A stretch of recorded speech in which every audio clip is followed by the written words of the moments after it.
5 ایسے کام جو بھکاری کو بھی بادشاہ بنا دیتے ہیں۔ حضرت محمد مصطفیٰ صلی اللہ علیہ وآلہ وسلم نے فرمایا، یہ 5 کام اللہ کو بہت پسند ہیں۔ یہ کام کرنے والے اگر بھکاری بھی ہو تو اللہ اسے بھی بادشاہ بنا دیتے ہیں، کیونکہ بسم اللہ الرحمن الرحیم اللہ کی پسند اور آپ پسند ہر مسلمان کے لیے بہت اہمیت رکھتی ہے، کیونکہ اسی معیار پر اس کی کامیابی یا ناکامی کا انحصار ہے۔ اگر بندے اللہ تعالیٰ کے پسندیدہ کام کریں گے تو وہ ان سے راضی اور خوش ہوگا اور ان کو مزید نعمتوں اور بلائیوں سے نوازے گا، لیکن اگر وہ اللہ کی ناپسندیدہ کام کریں گے تو وہ ان سے ناراض ہوگا اور انہیں سزا دے گا۔ پہلی صورت میں بندوں کے لیے کامیابی اور فلاح ہے اور دوسری صورت میں ان کے لیے ناکامی اور خسارہ ہے۔ لہٰذا یہ ضروری ہے کہ ہم دنیا اور آخرت میں اپنی کامیابی اور فلاح کے لیے صرف وہی کام کریں جو اللہ تعالیٰ کو پسند ہے اور جن کے کرنے کا اس نے ہمیں حکم دیا ہے، خواہ وہ حکم ہمیں قرآن مجید کے ذریعے سے دیا گیا ہے یا سنت کے ذریعے سے۔ اسی طرح حضرت محمد مصطفیٰ صلی اللہ علیہ وسلم نے ہمیں ناکامی اور خسارے سے بچنے کے لیے ایسے کاموں سے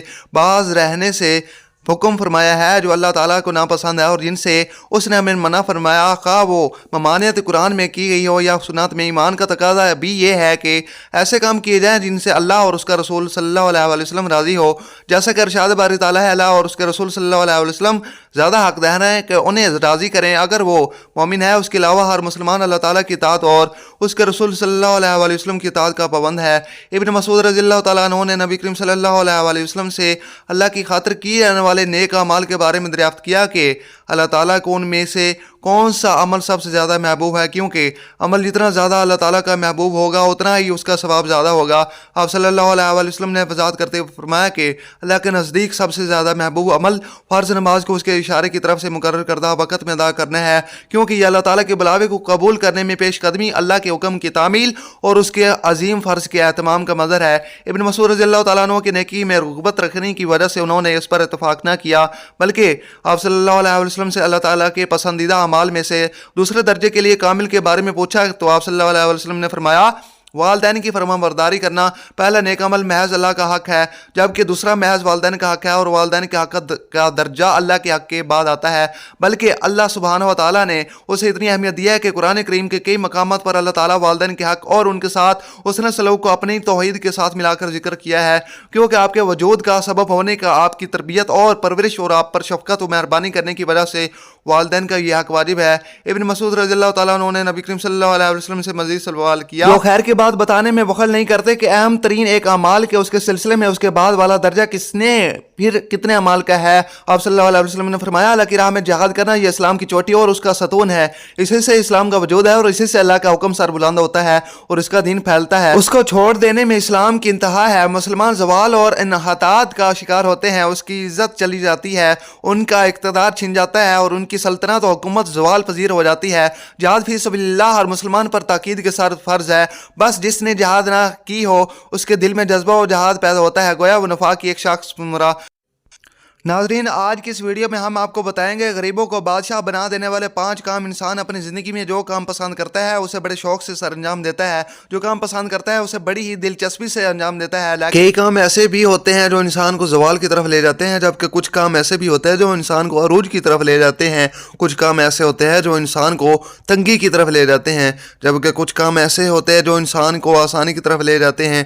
ایسے ہی حضرت سیدنا شیر خدا علی المرتضیٰ رضی اللہ تعالیٰ عنہ ایک روز اللہ کے بندے کو درس اخلاق دے رہے تھے، نبی کریم صلی اللہ علیہ وسلم کا پیغام سنا رہے تھے اور نصیحت کہہ رہے تھے، خوبصورت زندگی گزارنے کے طور طریقے بتا رہے تھے۔ اب حضرت علی رضی اللہ تعالیٰ عنہ نے فرمایا، میں نے بھکاریوں کو بادشاہ بنتے دیکھا ہے، میں نے بھکاریوں کو امیر ترین بنتے دیکھا ہے، ایسا امیر جو صرف دنیا کے امیر ہی نہیں بلکہ دونوں جہانوں کا امیر بنتے دیکھا ہے۔ انہوں نے دنیا بھی حاصل کی ہے، انہوں نے آخرت بھی حاصل کی ہے۔ جب میں نے ان سے دونوں کی ترقی کی وجہ پوچھی تو ان بھکاریوں سے بادشاہ کیسے بنے، اتنے بڑے امیر کیسے بنے، تم دنیا میں امیر کیسے بن گئے، آخرت بھی امیر کیسے رہو گے؟ تو انہوں نے کہا، ہاں، کیونکہ ہم 5 عمل کیا کرتے تھے، ہم نے 5 عمل ایسے کیے جو کہ آج بھی کر رہے ہیں، مرتے دم تک کرتے رہیں گے۔ ان 5 عمل کاموں میں ہمیں بھکاریوں کی وجہ سے بادشاہ بنا دیا گیا۔ حضرت علی رضی اللہ تعالیٰ عنہ کہتے ہیں کہ میں نے پوچھا، ہمیں بھی بتاؤ وہ 5 کام کون سے ہیں؟ محترم ناظرین، اس ویڈیو میں ہم آپ کو امیر کا ایک نسخہ بتانے جا رہے ہیں، 5 کام جو کہ آپ کو دنیا میں نہیں بلکہ آخرت میں بھی امیر بنا دیں گے۔ اگر آپ اس دنیا میں ہی نہیں بلکہ اگلے جہان میں بھی، آخرت میں بھی امیر بننا چاہتے ہیں تو ان 5 کاموں پر عمل کرنا اپنی زندگی میں शुरू कर देना। उन्होंने फरमाया एक तो हम परिंदों को दाना डाला करते थे। हजूर अकरम सल्लल्लाहु अलैहि वसल्लम ने इरशाद फरमाया जिस घर में परिंदों का खाना मिलता हो, दाना मिलता हो यानी रिस्क मिलता हो, वो घर कभी गरीब नहीं हो सकता। इस घर में कभी रिस्क की तंगी नहीं हो सकती।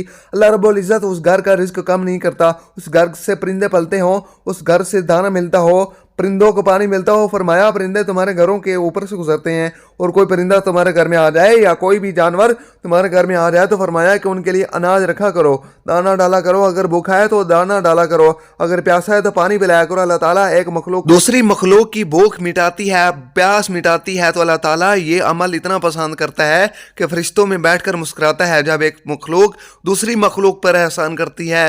जब परिंदे किसी घर में खाना खाकर यानी दाना खाकर उस घर से जाते हैं तो अल्लाह से दुआ करते हैं कि ऐ मालिक तुझे तेरी वहदानियत का वास्ता, तेरी रहीमी का वास्ता, जिस तरह इस घर के लोगों ने हमारे रिस्क का एहतमाम किया तो भी उनके घरों के रिस्क का एहतमाम कर। तो यूँ अल्लाह रब्बुल इज़्ज़त अपनी बरकत के तमाम दरवाजे उस घर की तरफ कर देता है जिस घर में परिंदों को खाना मिलता है, जानवरों को खाना मिलता है। हज़रत इमाम बकर रज़ियल्लाहु तआला अन्हु के साहिबजादे हज़रत इमाम जाफ़र सादिक रज़ियल्लाहु तआला अन्हु फरमाते हैं कि जो इंसान सुबह उठते ही एक अमल करता है, अल्लाह रब्बुल इज़्ज़त 3 फरिश्ते उसके साथ साथ लगा देता है, यानी 3 फरिश्तों की ड्यूटियाँ लग जाती हैं, सुबह दोपहर और शाम उसके साथ ही रहते हैं। तो उन फरिश्तों का क्या काम होता है? पहला फरिश्ता उस इंसान की इज़्ज़त बढ़ाने के असबाब पैदा करता है, दूसरा फरिश्ता उसके रिज़्क के बढ़ाने के असबाब पैदा करता है और तीसरा फरिश्ता उसके मुसीबतों से बचने के लिए असबाब पैदा करता है। पूछा गया कि हज़रत आखिर वो नेक अमल कौन सा है, कौन सा इतना फ़ायदा मंद अमल है? तो हज़रत इमाम जाफ़र सादिक रज़ियल्लाहु तआला अन्हु ने फरमाया वो है परिंदों को दाना डालना।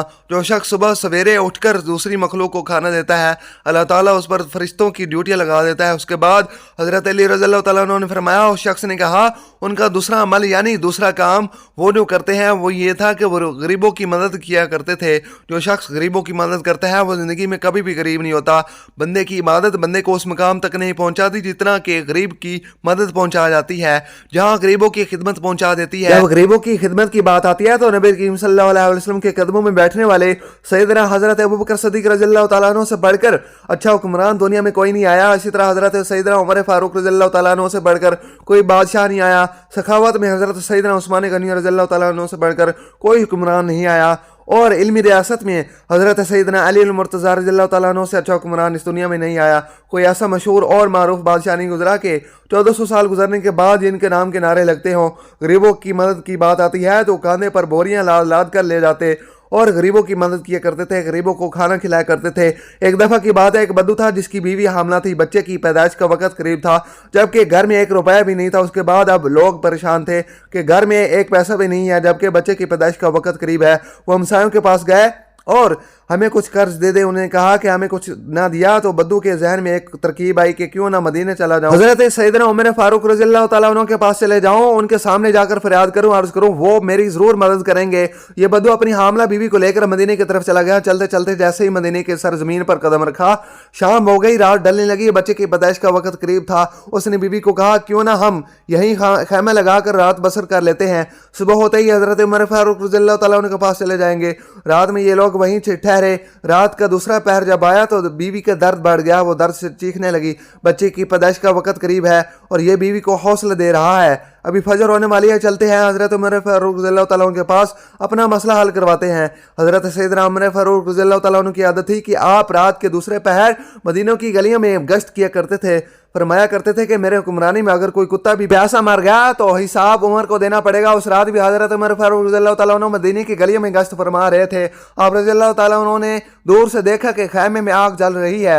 आप रज़ियल्लाहु तआला अन्हु ने गुलाम को भेजा कि जाकर देखो कौन बैठा है, रात के इस पहर कोई मुसाफिर तो नहीं। गुलाम उस शख्स के पास गया, उसने कहा मेरी बीवी हामला है, मुझे ज़रूरत है मदद की। गुलाम ने वापस आकर हज़रत उमर फारूक रज़ियल्लाहु तआला अन्हु को सारी बात बताई। अल्लाह अकबर। हज़रत उमर फारूक रज़ियल्लाहु तआला अन्हु दौड़ कर गया, अपनी बीवी को उठाया, कहा उठो, अगर तुम्हें सवाब मिल रहा हो तो तुम लेना चाहोगी, अगर तुम्हें नेकियां मिल रही हो तो तुम लेना चाहोगी। अब रज़ियल्लाहु तआला अन्हु की बीवी ने कहा क्यों नहीं। हज़रत रहाब रज़ियल्लाहु तआला अन्हु ने फरमाया उठो, मेरे यार की बीवी दर्द में मुब्तला है, मेरे यार की बीवी तकलीफ में मुब्तला है और थोड़ी देर में बच्चे की पैदाइश का वक्त आने वाला है। उठो और थोड़ी देर के लिए दाई बन जाओ। उन्होंने ज़रूरत का सामान उठाया और सैयदना उमर फारूक रज़ियल्लाहु तआला अन्हु से कहने लगी कि आप थोड़ी सी लकड़ियां कंधे पर उठा लाएं। हज़रत उमर फारूक रज़ियल्लाहु तआला अन्हु ने लकड़ियां कंधे पर उठाईं और अपनी बीवी के साथ खैमे की तरफ दौड़ गए। फिर आपकी मोहतरमा खैमे के अंदर चली गईं जहां औरत चीख रही थी और हज़रत उमर फारूक रज़ियल्लाहु तआला अन्हु बाहर से उस बद्दू के साथ साथ बांध कर खड़े हो गए और बद्दू समझा कि ये कोई गुलाम है, इस गुलाम की बीवी दाई है पर ये उसका शोहर है, यहाँ का गुलाम है। उसने हुक्म चलाना शुरू कर दिया और चलाना शुरू कर दिया, जल्दी जाओ और लकड़ियाँ लेकर आओ। आप रज़ियल्लाहु तआला अन्हु दौड़ कर जाते और लकड़ियाँ लेकर आते, जल्दी करो आग लगाओ। आप रज़ियल्लाहु तआला अन्हु ने आग जलाई और फूंक मारते नाजरीन उसने हज़रत उमर फारूक रज़ियल्लाहु तआला अन्हु के साथ नौकरों जैसा सलूक करना शुरू कर दिया। वो नादान ये नहीं जानता था कि जिसके सामने जो शख्सियत खड़ी है वो शख्सियत कोई और नहीं बल्कि खुद हज़रत उमर फारूक रज़ियल्लाहु तआला अन्हु है। फिर एकदम से खैमे के अंदर से आवाज़ आई, या अमीरुल मोमिनीन। ये आवाज़ आप रज़ियल्लाहु तआला अन्हु की ज़ौजा की थी। फिर आप रज़ियल्लाहु तआला अन्हु की ज़ौजा मोहतरमा ने कहा, आपको मुबारक हो, आपके यार के घर अल्लाह रब्बुल इज़्ज़त ने बेटा नवाजा है, आपके दोस्त आपके भाई आपको अल्लाह ने बेटा अता किया है।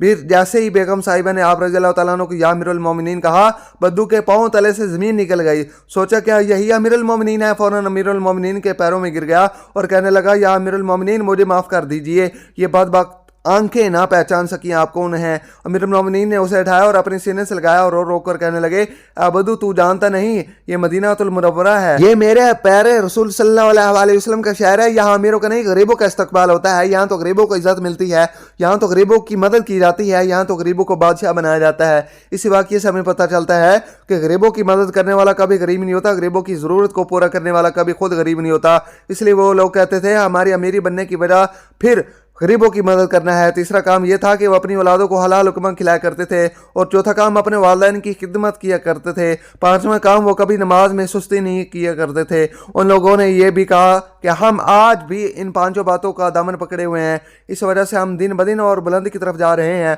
हमने सिर्फ दुनिया में ही नहीं बल्कि आखिरत में भी तरक्की कर ली है, तरक्की के लिए काम कर रहे हैं। अल्लाह रब्बुल इज़्ज़त से दुआ है कि अल्लाह पाक हम सब को इन पांचों काम पर अमल करने की तौफीक अता फरमाए और अपने बंदों की उन फहरिस्त में शामिल फरमाए जिन पर अल्लाह ताला के नाम हो। आमीन।